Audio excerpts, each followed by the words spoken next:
한 절씩 교독하겠습니다.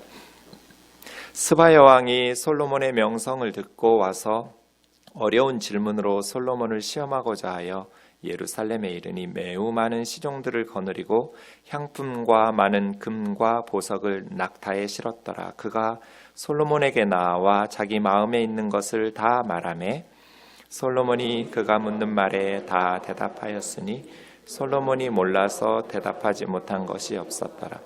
스바 여왕이 솔로몬의 지혜와 그가 건축한 궁과 그의 상의 음식물과 그의 신하들의 좌석과 그의 신하들이 도열한 것과 그들의 공복과 술 관원들과 그들의 공복과 여호와의 전에 올라가는 층계를 보고 정신이 황홀하여 왕께 말하되 내가 내 나라에서 당신의 행위와 당신의 지혜에 대하여 들은 소문이 진실하도다. 내가 그 말들을 믿지 아니하였더니 이제 와서 본즉 당신의 지혜가 크다 한 말이 그 절반도 못되니 당신은 내가 들은 소문보다 더하도다. 복되도다 당신의 사람들이여, 복되도다 당신의 이 신하들이여, 항상 당신 앞에 서서 당신의 지혜를 들음이로다. 당신의 하나님 여호와를 성축할지로다. 하나님이 당신을 기뻐하시고 그 자리에 올리사 당신의 하나님 여호와를 위하여 왕이 되게 하셨도다. 당신의 하나님이 이스라엘을 사랑하사 영원히 견고하게 하시려고 당신을 세워 그들의 왕으로 삼아 정의와 공의를 행하게 하셨도다 하고 같이요. 이에 그가 금 120달란트와 매우 많은 향품과 보석을 왕께 드렸으니 스바 여왕이 솔로몬 왕께 드린 향품 같은 것이 전에는 없었더라. 아멘. 자리에 앉으셔서 기도하겠습니다. 하나님 아버지, 오늘 또 하나님의 말씀을 우리에게 가르쳐 주시니 감사합니다. 이 시간 성령께서 주의 진리의 말씀을 바르게 해석하고 우리의 상황에 적용하여 순종할 수 있도록 인도하여 주옵소서. 미련하고 연약한 이 종을 주님의 손에 맡기옵고 예수님의 이름으로 기도하옵나이다. 아멘. 오늘 본문에는 스바 여왕이 솔로몬의 명성을 듣고 예루살렘에 찾아온 내용입니다. 스바라고 하면 정확하게 학자들 간의 의견이 일치되는 것은 아니지만 보통은 지금 사우디아라비아 남서쪽에 붙어있는 예멘이라는 나라를 그곳에 있었던 사베안 왕국을 세바 왕국이라고 봅니다. 그 스바 왕국에는 아주 값비싼 향품과 아주 값진 금과 또 많은 보석들 그렇게 있었던 것으로, 그래서 무역을 통해서 많은 부를 축적한 왕국으로 알려져 있습니다. 아래쪽에 있는 화살표가 예멘 그 스바 왕국이고요. 위쪽에 있는 화살표가 이스라엘입니다. 2200km 정도 됩니다. 엄청난 거리이지요. 네. 오늘 1, 2절 본문에 보시면 스바 여왕이 솔로몬의 명성을 듣고 와서 어려운 질문으로 솔로몬을 시험합니다. 그렇게 매우 많은 시종들과 향품, 많은 금, 보석을 낙타에 싣고 와서 솔로몬에게 자기 마음에 있는 것들을 다 말합니다. 그러니까 아주 어려운 질문들을 준비해 와서 솔로몬에게 어려운 질문들을 쏟아내는데 2절 하반절에 보니까 솔로몬이 몰라서 대답하지 못한 것이 하나도 없었다고 말합니다. 열왕기상 4장 29절부터 보시면 하나님께서 솔로몬에게 지혜와 총명을 심히 많이 주셨다 이렇게 말합니다. 이 솔로몬의 지혜는 하나님께서 주신 것이죠. 하나님께서 솔로몬 왕에게 지혜와 총명을 심히 많이 주셨고 넓은 마음을 주셨다고 말하는데 이것은 아주 다방면의 지혜와 통찰력, 생각들 그런 것을 말합니다. 아주 넓은 해박한 지식을 가지도록 바다의 모래와 같이 많이 솔로몬에게 부어주셨습니다. 그래서 비교하고 있는데요. 솔로몬의 지혜가 동쪽의 모든 사람들, 애굽의 모든 지혜보다 당시에 이스라엘 동쪽 지역이 지혜로 유명하고 이집트의 지혜가 아주 고대에 탁월하다고 칭찬받았는데 솔로몬의 지혜는 그들의 지혜보다 더했으며 또 그는 모든 사람보다 지혜로워서 에스라 사람 에단, 헤만, 갈골, 다르다 이런 그 고대 세계에 지혜롭다고 정평이 나 있는 사람들보다도 솔로몬의 지혜가 더 탁월했다고 말합니다. 그래서 솔로몬의 명성이 모든 나라에 퍼지게 되었고 각 나라의 통치자들이 자기의 신하들을 박사들을 예루살렘으로 보내서 솔로몬의 지혜를 탐구하게 했다고 말합니다. 그가 잠언 3000가지, 잠언은 아주 짧은 그래서 기억하기 좋은 아주 지혜로운 말들을 잠언이라고 하는데요. 3000가지를 말하였고 노래도 1005편, 1005편이라고 할 수도 있지만 1000편 이상 이런 식으로 하는 게 노래도 1000곡 이상 지어냈던 탁월한 지혜였고 솔로몬의 지혜는 초목에 대하여 말하면 레바논의 백향목처럼 큰 나무에서부터 담에서 나는 우슬초 아주 작은 풀까지 모든 식물에 대해서 해박한 지식을 갖추고 있었고 짐승과 새와 기어다니는 것과 물고기들까지 연구해서 솔로몬은 해박한 지혜와 지식을 습득했습니다. 사람들이 솔로몬의 지혜를 들으러 왔고 천하의 왕들이 사람들을 보내었다. 그래서 오늘 본문 2절에 솔로몬이 몰라서 대답하지 못한 것이 없었더라는 것을 온갖 분야의 어려운 질문들을 가지고 스바 여왕이 솔로몬에게 질문을 쏟아부었는데 솔로몬이 몰라서 대답하지 못한 말이 하나도 없었다고 말합니다. 하나님께서 전무후무한 지혜와 지식을 솔로몬에게 부어주신 것이죠.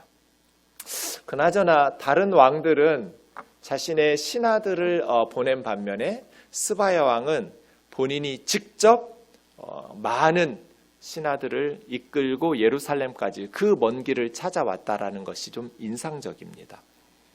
이 부분에 대해서는 예수님께서도 마태복음과 누가복음에서 언급한 바가 있는데요. 마태복음 12장 보면 심판 때 남방 여왕이 일어나 이 세대 사람을 정죄하리니 이는 그가 솔로몬의 지혜로운 말을 들으려고 땅끝에서 왔음이거니와 솔로몬보다 더 큰 이가 여기 있느니라. 이렇게 예수님께서 말씀하신 적이 있습니다. 스바 여왕이 솔로몬의 지혜로운 말을 들으려고 그 먼 길을 땅끝에서부터 찾아왔지만 솔로몬보다 더 큰 이가 여기 있음에도 불구하고 이 세대 사람들은 예수님에게 말씀을 들으려고 나오지 않는 잠언 8장 17절 같이요. 시작. 나를 사랑하는 자들이 나의 사랑을 입으며 나를 간절히 찾는 자가 나를 만날 것이니라. 이건 진리죠. 하나님을 사랑하는 자들이 하나님의 사랑을 입어요. 제자 중에 예수님에게 이런 질문 던졌던 제자가 있어요. 주님, 왜 우리에게는 하나님 나라의 비밀을 가르쳐 주시는데 세상 사람들에게는 가르쳐 주시지 않으세요? 그때 예수님의 대답이 뭘까요? 지금 천문학을 연구하고 철학을 연구하고 세상에서 쉽게 들어갈 수 없는 그 명문 대학에서 박사학위를 가지고 또 세계적인 석학이라고 인정받는 과학자들과 지식인들이 많이 있어요. 왜 그들이 하나님을 만나지 못할까요? 왜 그들이 예수 그리스도를 믿지 못할까요? 그렇게 많은 지혜가 있는데 예수님 시대에 지혜롭다고 했던 바리새인들, 서기관들, 산헤드린 공회원들이 왜 메시아를 알아보지 못했을까요? 왜 하나님의 구원을 깨닫고 생명을 얻지 못했을까요? 하나님이 가르쳐 주셔야 인간은 하나님을 알 수 있어요. 이것을 계시 의존 사상이라고 그래요. 인간은 하나님을 철학이나 과학을 연구함을 통해서 알 수가 없어요. 하나님은 이 우주를 만드신 분이에요. 한 줌의 흙으로 지음받은 인간이 자신의 지식과 자신의 지혜를 총동원한들 창조주 하나님을 알 수 있다는 것은 교만한 말이에요.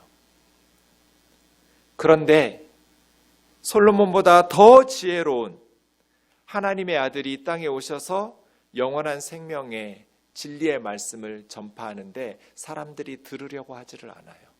왜요?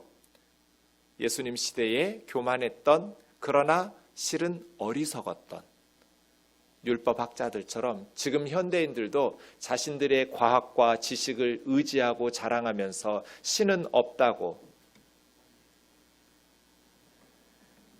지식인들이 하나님이 없다고 말한다고 해서 하나님이 없어지는 분이 아니에요. 예수님의 대답이 뭘까요? 나를 사랑하는 자들에게 나는 말씀을 가르친다예요. 세상 사람들은 예수님을 사랑하지 않기 때문에 예수님의 말씀을 들으려고 하지도 않아요. 그들에게 예수님이 열심히 가르치셨지만 바리새인들은 예수님의 교훈을 조롱하고 비웃었을 뿐이에요. 나를 사랑하는 자들이 나의 사랑을 입으며 나를 간절히 찾는 자가 나를 만날 것이니라. 스바야 왕은 솔로몬의 지혜로운 말을 들으려고 2200km가 넘는 길을 걸어왔는데, 우리는 솔로몬보다 더 지혜로우신 하나님의 아들 예수 그리스도의 진리의 말씀을 들으려고 얼마만큼 찾고 있는지. 참 스바야 왕은 예수님의 말씀과 더불어서 우리에게 도전을 주어요. 나는 진리에 대한 목마름이 있는가? 예수 그리스도를 알고자 하는, 예수 그리스도를 통해서 주시는 하나님의 진리에 대한 목마름이 내 안에 있는가? 3절과 4절을 보겠습니다. 스바야 왕이 솔로몬의 지혜와 그가 건축한 왕궁과 그 상의 음식물과 신하들의 좌석과 그 신하들이 도열한 것, 서서 일하면서 섬기는 모습, 그리고 그들의 공복, 옷이에요. 입고 있는 제복들, 술 간원들과 그들이 입고 있는 옷과 여호와의 성전으로 올라가는 층계를 보고 정신이 황홀했다, 이렇게 말합니다. 정신이 황홀했다라는 것은 로하야, 로는 없다는 뜻이고요, 하야는 비동사예요. 그러니까 존재하지 않는 거죠. 뭐가 없어졌어요. 로하야. 뭐가 없어졌냐면 오드는 매우라는 부사이고요, 바흐는 그녀의라는 말이고요, 루아흐는 영혼이죠. 그녀의 영혼이 없어져 버렸어요. 스바 여왕의 영혼이 사라졌어요. 직역하면 그래요. 네. 정신이 황홀했다. 우리말 있죠? 넋이 나갔다. 스바 여왕이 솔로몬을 와서 보고는 와, 너무나 충격적이어서 그냥 넋이 나갔어요. 그런데 여러분, 3절, 4절을 보면 어떤 특징이 발견되나요? 솔로몬의 지혜가 단순히 1, 2절에서 말한 것처럼 말로 묻고 대답하는 차원을 넘어섰죠. 말의 차원을 넘어서 구체적인 건축, 그리고 일상생활 속에 드러난 지혜예요. 솔로몬의 지혜는 말로 묻고 대답하고 머릿속에 있는 것들을 추구하는 것을 뛰어넘어서 실생활 속에서 구체화된 지혜였다라는 특징이 있어요. 이것이 진짜 지혜죠. 그죠? 말의 차원을 넘어선 구체적인 삶 속에서 실천되어지는, 조선왕조 500년의 문제의 원인이 뭐예요? 백지원이라는 분이 쓴 백성의 입장에서 쓴 조선 통사라는 왕을 참아라는 책에 보면 조선시대 백성의 90%를 웃돌던 상민들과 천민들, 그리고 서얼들에게 조선은 정말로 나라였고, 그들은 아무런 희망도 없이 한 줌도 안 되는 양반들의 수탈과 억압 속에서 짐승 같은 삶을 살아야 했다. 역사적으로 어느 나라든 노비는 있었다. 그러나 그들은 대부분 전쟁 포로이거나 범죄자였고 타민족이었다. 동족을 단지 가난하다거나 출신 혹은 직업이 천하다는 이유로 짐승같이 취급해 사고 팔고 상속하는 나라는 조선 말고는 세계 어디에도 없었다. 이게 역사의 교훈이에요. 같은 동족을 가난하다거나 출신이나 직업이 천하다는 이유로 짐승같이 취급하면서 사고팔고 상속하는 나라는 조선밖에 없었어요. 왜 이랬을까요? 조선의 통치 이념인 성리학 때문이에요. 유교. 500년 동안 양반들이 공부한 책이 사서삼경이에요. 사서삼경의 문제는 뭐예요? 실생활과 아무런 관련이 없다는 거예요. 그냥 공허한 논쟁으로 500년 학문 닦은 거예요. 이것에 대한 반성으로 정조대에 일어났던 실학 운동이 있었어요. 실학이라는 것은 실사구시의 학문인데 사실에 근거해서 시를 구하는, 옳음을 찾는 학문이에요. 성리학처럼 실생활과 관련 없는 논쟁으로 그렇게 토시 하나하나 해석을 가지고 싸우는 것이 아니라 실제 학문, 실생활에 도움이 되는 백성들의 삶을 도울 수 있는 학문 말이에요. 연암 박지원의 양반전이나 호질에 보면 양반들을 놀고 먹는 밥벌레처럼 취급해요. 호질은 호랑이의 꾸지람이에요. 양반을 꾸짖는. 너무나 무능하고 게으르고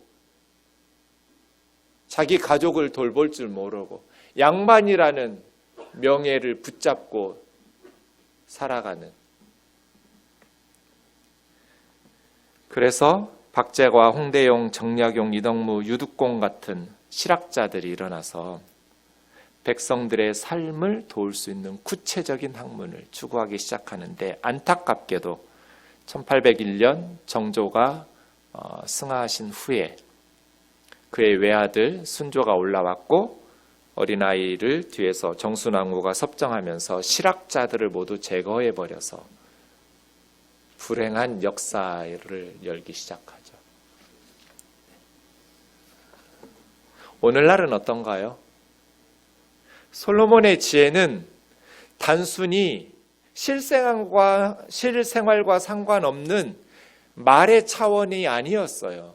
지식의 차원이 아니었어요. 구체적인 삶 속에서 건축과 일상생활과 제도 속에 하나님이 주신 지혜가 스며들어서 삶을 변화시켰어요. 오늘날 우리는 어떠한가? 이만열 역사학자인 장로님이 쓰신 책에 이런 내용이 있더라고요. 땀 흘리지 않고 얻은 소득은 그 소득의 고귀함을 알 수 없다. 소비한 돈이 얼마나 어렵게 번 것인 줄 안다면 그렇게 헤프게 쓰지 않을 것이다.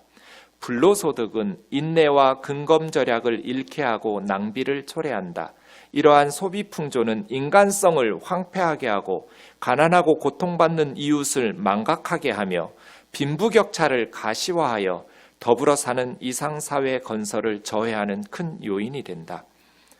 그리스도인은 땀 흘리지 않은 소득은 죄악시해야 하며 땀 흘리는 소득이야말로 복의 근원임을 가르쳐야 한다. 우리 시대 사람들이 꿈꾸는 게 뭐예요? 불로소득 아니에요? 그것을 지혜라고 말하고 있지 않나요? 그게 성경의 정신과 일치하나요? 잠언 13장 11절에서 망령 때 얻은 재물은 줄어가고 손으로 모은 것은 늘어나느니라. 망령 때 얻은 재물이라는 것은 불로소득이죠. 내가 수고하지 않았는데 소득이 생겼다라는 것은 누군가 땀 흘려 수고했는데 자기 몫을 가져가지 못한다는 거예요. 하나님께서 복을 주시겠어요?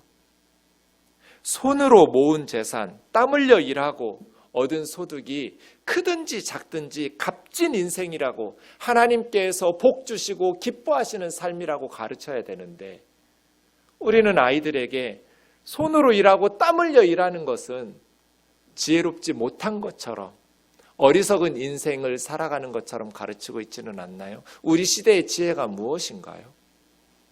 일한 만큼 땀 흘려 일한 만큼 소득을 얻는 것을 지혜라고 가르쳐야 된대 말이에요. 데살로니가서에서 우리에게 가르치지 않나요? 누구든지 일하기 싫어하거든 먹지도 말게 하라. 이것이 양반의 그 썩어빠진 정신을 기독교 복음이 들어오면서 이 땅을 변화시켰던 그 허례허식과 다른 이들의 노동과 수고로 자신의 명예와 부귀영화를 누리던 그 소망 없는 나라를 변화시킨 근본 정신이 아닌가요? 그런데 다시 우리 세대는 땀 흘려 일하고 손으로 수고하여 일하는 것의 가치를, 노동의 가치를 천시하고 오히려 부동산 투기나 뇌물이나 불로소득으로 인해서 황금 만능주의에 빠져서 물질을 많이 벌 수만 있다면 보이스 피싱을 하든지 뇌물을 받든지 투기를 하든지 다 부러워하는 그러한 천박한 사회가 되지 않았나요?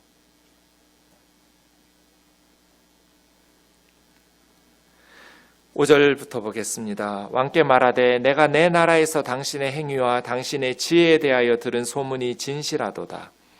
내가 그 말들을 믿지 않았는데 이제 와서 본즉 당신의 지혜가 크다고 한 말이 내가 들었던 말의 절반도 되지 못하니 당신은 내가 들은 소문보다 더하도다. 복되도다 당신의 사람들이여, 복되도다 당신의 이 신하들이여, 항상 당신 앞에 서서 당신의 지혜를 들음이로다. 당신의 하나님 여호와를 송축할지로다.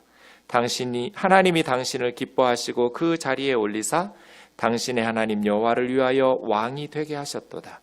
당신의 하나님이 이스라엘을 사랑하사 영원히 견고하게 하시려고 당신을 세워 그들의 왕으로 삼아 정의와 공의를 행하게 하셨도다 하고, 이에 그가 금 120달란트와 매우 많은 향품과 보석을 왕께 드렸으니 스바야 왕이 솔로몬 왕께 드린 향품 같은 것이 전에는 없었더라.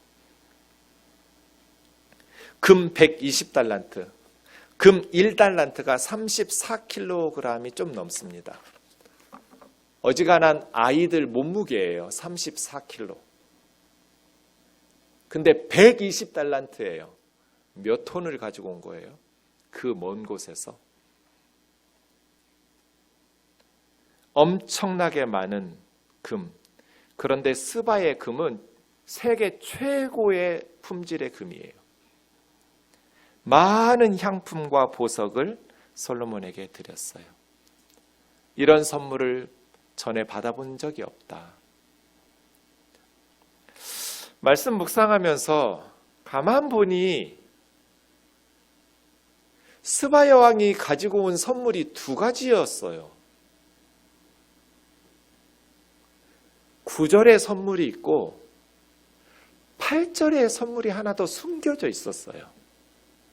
그런데 제가 보니까 스바야 왕의 진짜 선물은 9절이 아니라 8절이었어요. 스바야 왕이 솔로몬에게 남기고 간 게 두 가지거든요. 8절과 9절이에요. 9절은 눈에 보이는 것들이죠. 120달란트의 금, 많은 향품과 보석, 엄청난 선물을 솔로몬에게 남기고 갔어요. 그런데 8절은 눈에 보이지 않는 선물이에요. 저는 이 8절의 선물이 9절의 선물보다 더 값진 선물이었구나. 솔로몬이 이 스바야 왕의 8절을 기억했더라면 그렇게 노년에 무너지지 않았을 텐데. 8절에서 스바야 왕은 당신의 하나님 여호와를 송축할지로다, 하나님을 찬양하면서 하나님께서 왜 솔로몬을 이스라엘의 왕으로 세워주셨는지를 말해줘요. 왜 당신의 하나님 여호와께서 당신을 기뻐하면서 그 왕의 자리에 올리셨냐면 하나님을 위해서. 그런데 하나님을 위해서 하나님께 예배하고 찬양하고 요것만이 아니라 이스라엘을 위해서거든요. 하나님을 위한다라는 것은 하나님의 백성 이스라엘을 사랑하시고 이스라엘을 위해서 당신을 통해서 이스라엘 나라를 영원히 견고한 나라로 만들어 주시려고 당신을 세워 그들의 왕으로 삼아 주셨다. 그러면서 두 단어를 남겨놔요. 선물처럼. 정의와 공의.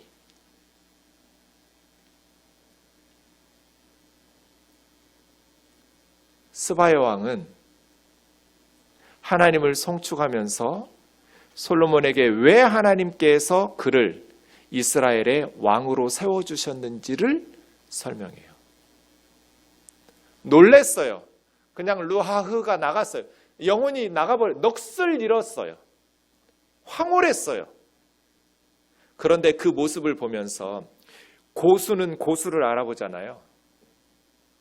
이렇게 지혜에 대해서 탐구심이 많은 여인은 그리고 자기도 엄청난 나라를 통치하고 있는 그러한 지도자는 눈에 일반 사람들이 보지 못하는 것이 보여요. 솔로몬의 그러한 모습들을 보면서 제 생각에는 스바 여왕의 마음에 걸리는 것이 있었어요.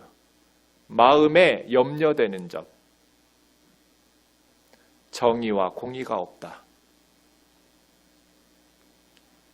솔로몬이 그렇게 날마다 잔치를 베풀면서 엄청난, 솔로몬이 웃기는 사람들도 전문적으로 만들거든요. 코미디언과 개그맨을 그냥 직업적으로 양성한 사람 솔로몬이에요.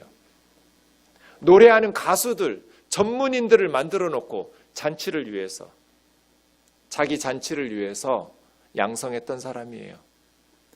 그런데 그 많은 잔치들을 다 집행하려면 백성들의 부담이 얼마나 커지겠어요. 정의와 공의. 정의와 공의를 행하게 하시려고, 정의와 공의를 행할 때 당신의 나라가 영원히 견고해질 거라고. 이 8절을 남겨놓고 가요. 이건 경고예요, 경고. 스바 여왕의 경고죠. 이 쓴소리가 저는 9절의 그 엄청난 선물보다 더 값진 선물이 아니었을까라고 생각하는 거예요. 미시파트라는 정의라고 번역된 말은 보통 정의와 공의는 왔다 갔다 번역해요. 원문은 다 미시파트와 체다카예요. 어느 성경에서는 한글 성경이 미시파트를 정의라고 번역했다가 공의라고 번역하고 체다카를 정의라고 번역했다가 공의라고 번역해요. 비슷한 의미니까요. 일관성을 잃었어요. 한글 번역에서는. 어쨌든 미시파트라는 원뜻은 재판하다예요. 재판하다라는 번역의 대부분 미시파트예요. 그런데 두 번째 뜻이 정의와 공의라는 뜻이 있어요. 그러니까 올바른 재판이에요. 지난주 말씀드린 것처럼 재판이라는 것은 삼권 분립이 없던 그 시대에는 통치예요.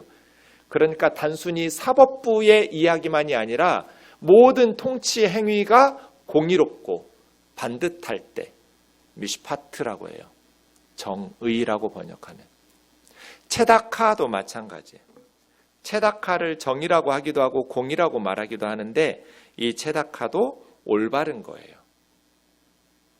의로운 것이죠. 그런데 성경에서 말하는 체다카와 미시파트는 추상적인 개념이 아니에요. 추상적인 의미로서 정의와 공의가 아니라 구체적인 삶 속에 실천되는 정의예요.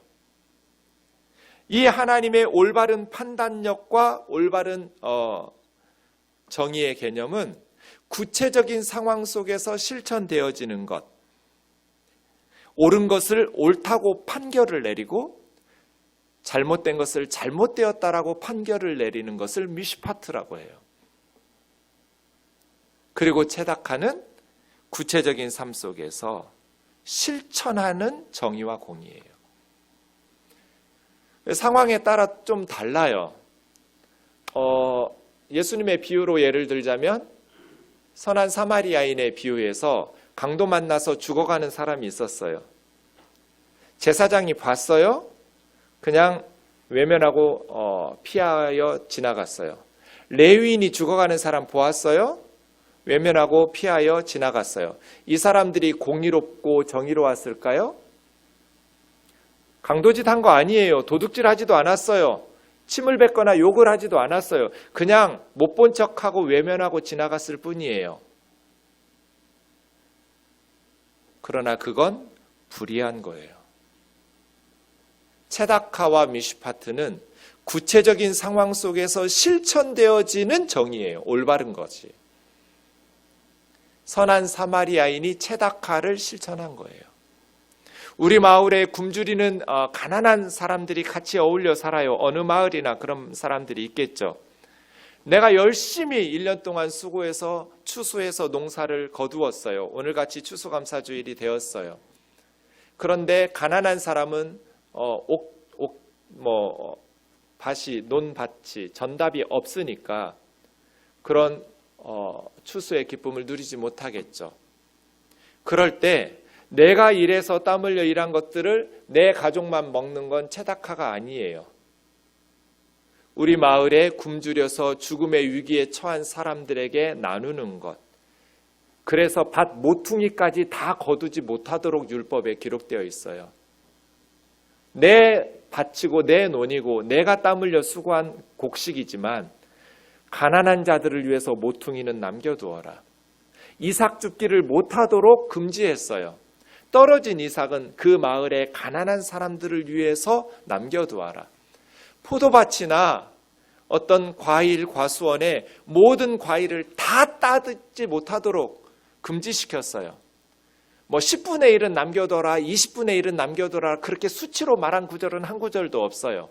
그냥 각자의 상황, 가정의 형편이 다 다르니까요.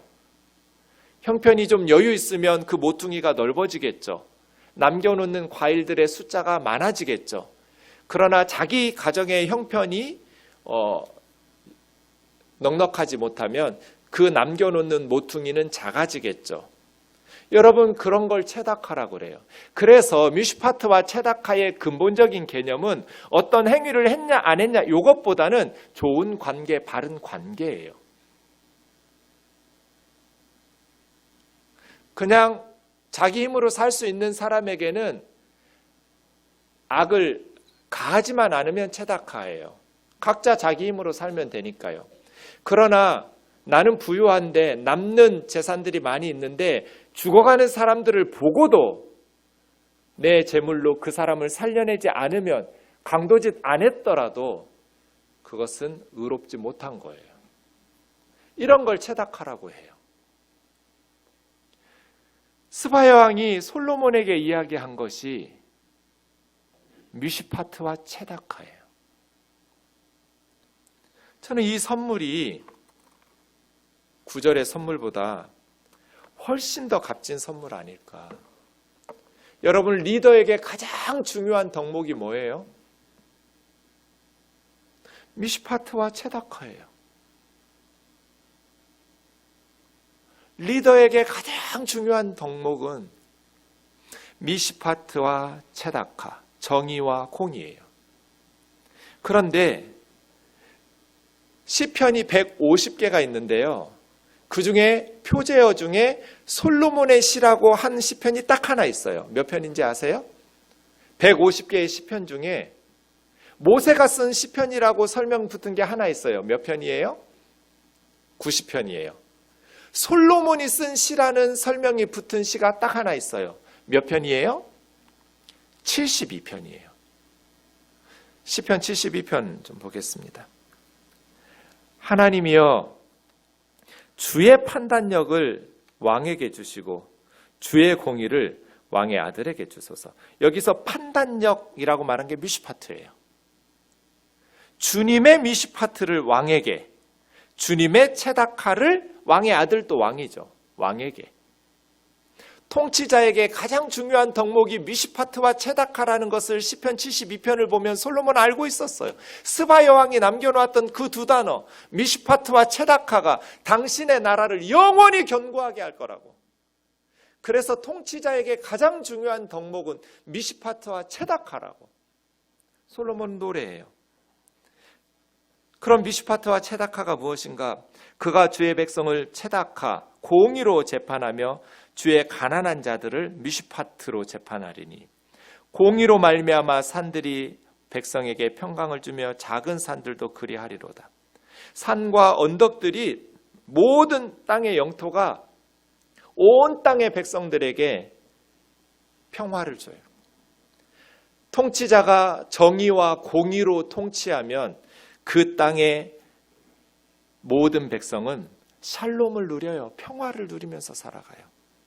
그가 가난한 백성들의 억울함을 풀어주며 궁핍한 자의 자손을 구원하며 압박하는 자들을 꺾으리로다.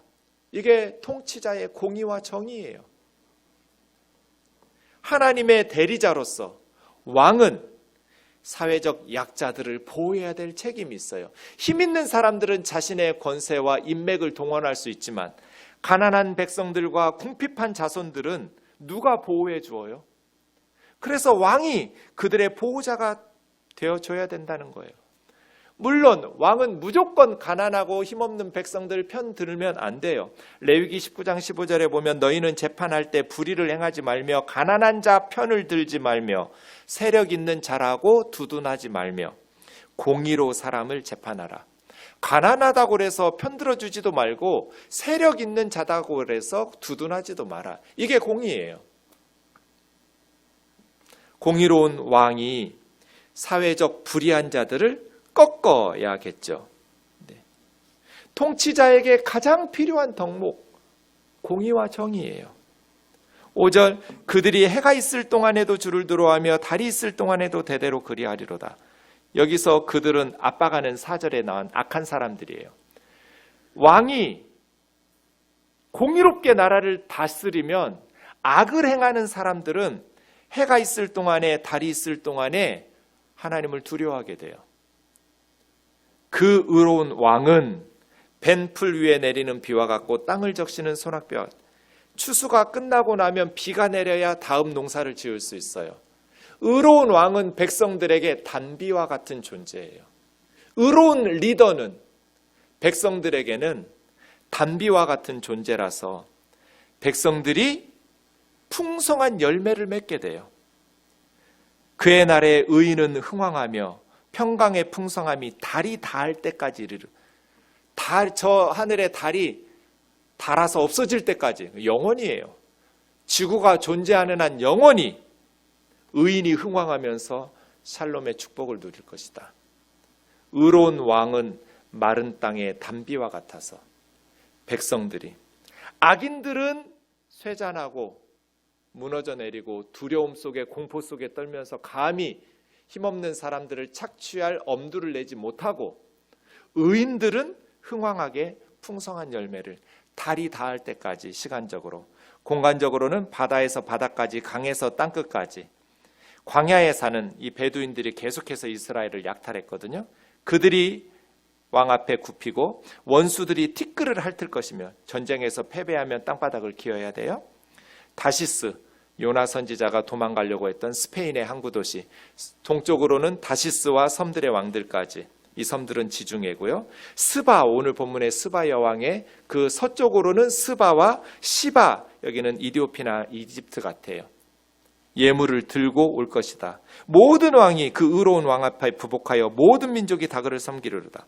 그러니까 왕이 의롭게 나라를 통치하면 악인들은 두려워하고 의인들은 흥왕하고, 모든 나라는 시간적으로는 달이 닿을 때까지, 공간적으로는 바다 이 끝에서 저쪽까지, 땅 끝까지 모든 나라들이 예물을 들고 와서 그 왕에게 부복하여 엎드리게 되어 있어요. 부국 강병의 나라가 될 수밖에 없어요. 왕이 의롭게 통치하면. 이게 솔로몬의 노래예요. 그는 궁핍한 자가 부르짖을 때 건지며 도움이 없는 가난한 자도 건지며 가난한 자와 궁핍한 자를 불쌍히 여기며 궁핍한 자의 생명을 구원하며 힘없고 돈 없고 빽 없는 사람들을 불쌍하게 여겨요. 그들의 생명을 압박과 강포에서 구원하리니, 압박은 발로 짓밟고 부수는 거예요. 강포는 연약한 자들을 착취하는 폭력이에요. 의로운 왕은 힘없는 백성들의 생명을 압박과 강포에서 건져내요. 그들의 피가 그의 눈앞에서 존귀 여김을 받으리로다. 가슴 떨리는 말이에요. 이런 나라가 지구상에 있었나요? 왕이 가난한 백성들의 피를 존귀하게 여겨요.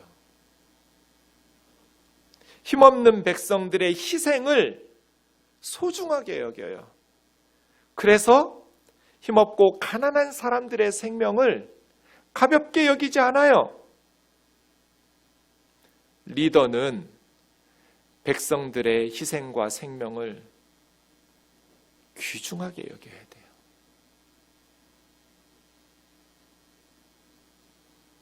지금도 수많은 절박한 상황에 가난에 내몰린 백성들이 생명을 잃고 있어요. 너무나 우리나라가 힘이 없고 가난해서 어쩔 수 없는 상황이라면 이해할 수 있어요. 그래도 안 되겠지만. 그러나 지금 우리나라는 그런 나라가 아니에요. 마음만 먹으면 얼마든지 그렇게 하지 않을 수 있어요. 그런데 비정규직, 농민, 가난한 노동자들이 생명을 잃고 있어요.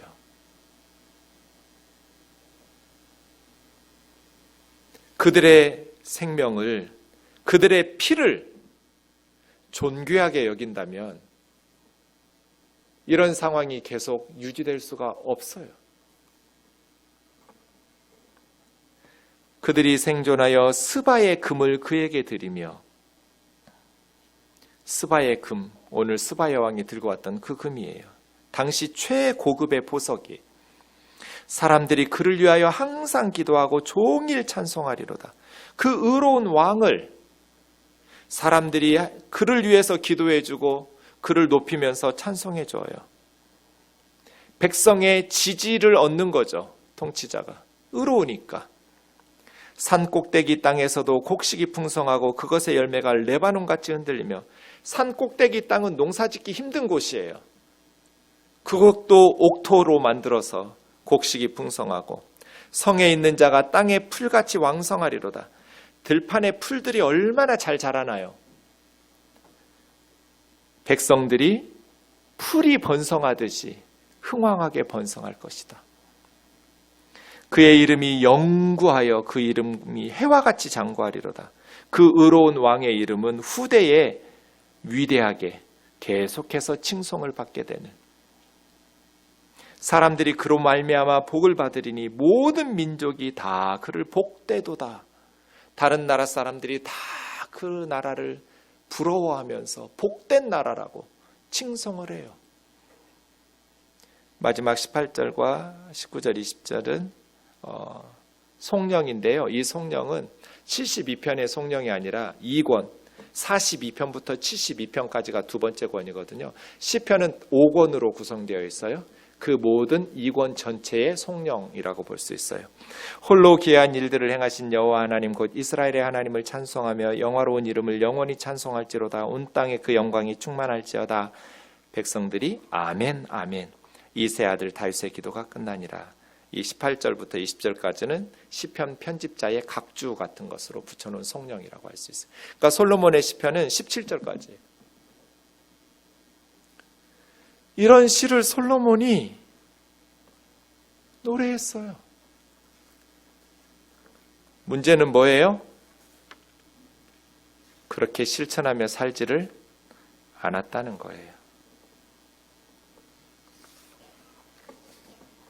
사랑하는 자매 형제 여러분,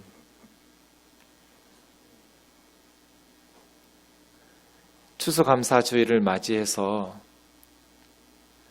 불이한 상황들을 그대로 방치한 채 감사를 강요하는 것이 옳은가? 진정한 감사는 잘못된 것들을 바로 잡으려는 희망이 있고, 완전하지는 못하겠지만 조금 더 살기 좋은 성경적인 공동체를 우리 자녀들에게 물려줄 수 있을 때 진정한 감사가 나오는 것 아닌가요? 그러기 위해서 우리의 지혜와 하나님의 말씀의 지식은 구체적인 우면동 교회의 상황 속에서 어떻게 실현되고 있습니까? 정약용 선생님이 과거에 급제하면서 정조의 총애를 받습니다. 그러나 정조의 사후에 남인이었기 때문에 유배를 당하죠. 전라도 강진에서 19년 동안 유배를 당하면서 부귀 영화를 누리고 있을 때에는 깨닫지 못하던 백성들의 비참한 삶의 현실을 눈으로 보면서 새로워진 성경적, 정약용은 크리스찬이었어요. 성경적 사상에 근거한 나라를 개혁하고 새롭게 할 책들을 쓰기 시작합니다. 그의 사상의 핵심은 민본주의라고 말할 수 있습니다. 백성을 중심으로 하는, 왕권이 서슬퍼렀던 그 시대에 백성이 주인이라고 말하는, 목위민유야라고 말하는, 목민관, 권력은, 통치자는 위민, 백성을 위해서 유야 존재한다. 왕은 백성을 위해서 존재해야 된다. 권력은 백성을 위해서 존재해야 된다. 그래서 목민심서에 보면 백성을 사랑하는 근본은 재물을 절약하는 데 있고, 절약하는 근본은 검소한 데 있다. 검소해야 청렴할 수 있고, 청렴해야 백성을 사랑할 수 있기 때문이다. 그러므로 검소하게 하는 것은 목민관이 제일 먼저 힘써야 할 일이다. 백성을 사랑하는 것, 백성들의 땀과 희생과 생명과 피를 소중하게 여기는 것. 그런데 목회자들이 땀 흘려서 돈을 벌지 않기 때문에 성도들의 헌금으로 쉽게 소득이 생기니까 이 물질의 소중함을 몰라요.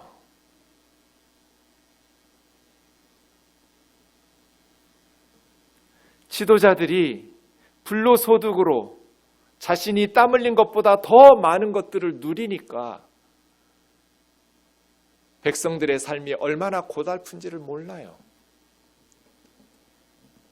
이번 정권의 문제는 뭔가요? 촛불을 들고 새로운 나라를 만들어 달라고 눈물나게 정권을 맡겼는데 이전 정부와 다른 게 없다는 거예요.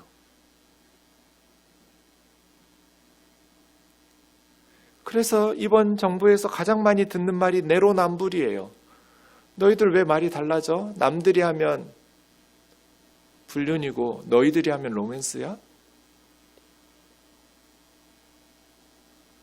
뭐가 다른가요? 나라가 뭐가 달라졌나요?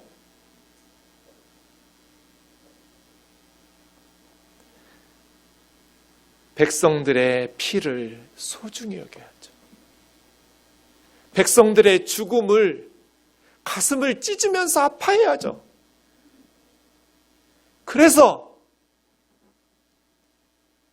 노블리스 오블리주를 실천해야죠. 자기 희생 없이 어떻게 백성들의 지지를 얻을 수 있을까요?